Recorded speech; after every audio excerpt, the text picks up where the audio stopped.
Who are you?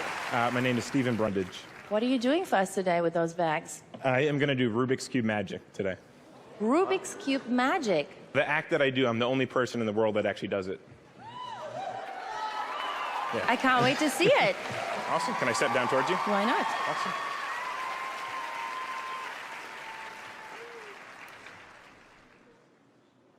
Awesome. So we're going to try something with the Rubik's Cube. We're going to mix it up on all 6 sides. Now, there's 43 quintillion different ways you can mix it up, so watch that close. Completely mix it up, one-handed in the bag as fully as possible.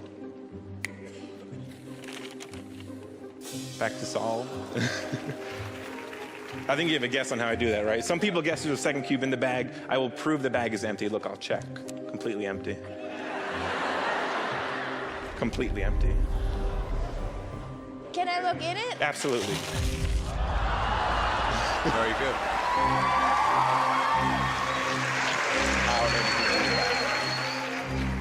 Simon, I'm going to do something that's never been done before on TV. Simon, can you actually mix up that Rubik's Cube? Turn it as much as you want. Now, every time you turn it, that's a different one of those 43 quintillion permutations. Simon, whenever you're happy, I will take the cube that you just mixed up and put it back in the bag. Watch that close. Simon's mixed up Rubik's Cube.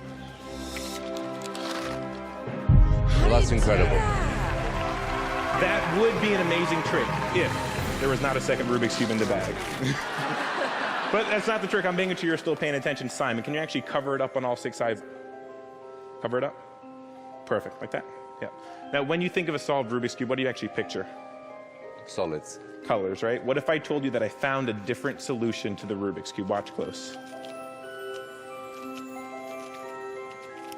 Right about there. See, the different solution was to match the Rubik's Cube that Simon mixed up 30 seconds ago. You have. No. So if I did match it, you're going to notice we have one side that's going to be a completely perfect match. Magic is real. Better than one side, though. That's going to be side number 2. That is 3. That is 4. That is 5. That is all 6 sides a completely perfect match.